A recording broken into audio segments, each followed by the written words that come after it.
Adjustment সব কিছুর সাথে, এটা খুবই জরুরি। এবং আমি বিটিভি, রেডিও বা ইনফরমেশন ডিসেমিনেশনের জন্য যা যা করছি, যা যা করব, সেগুলোর একটা বড় জায়গা হয়ে দাঁড়িয়েছে এখন সোশ্যাল মিডিয়া। আমরা এই নির্বাচনে কিন্তু এটা দেখেছি।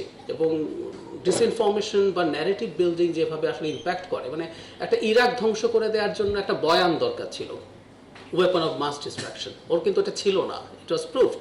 কিন্তু তখন সোশ্যাল মিডিয়া না থাকলেও মেইন স্ট্রিম মিডিয়া এই ন্যারেটিভটা তৈরি করেছিল এবং এটার পক্ষে একটা সম্মতি উৎপাদন করা গিয়েছিল।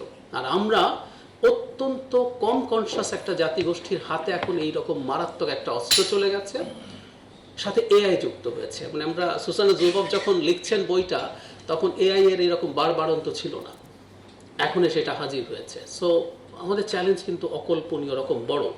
আমি খুবই আস্থা রাখি, খুবই বিশ্বাস রাখি যে এই ব্যাপারে কাজ করতে সবাই প্রস্তুত আছেন। আর আমি ফ্র্যাঙ্কলি খোলাখুলিভাবে বলে ফেলাও ভালো, হয়তো বহুদিন পর বাংলাদেশে একটা জনগণের প্রতিনিধিত্বকারী সরকার ক্ষমতায় এসছে, দায়িত্বে এসছে।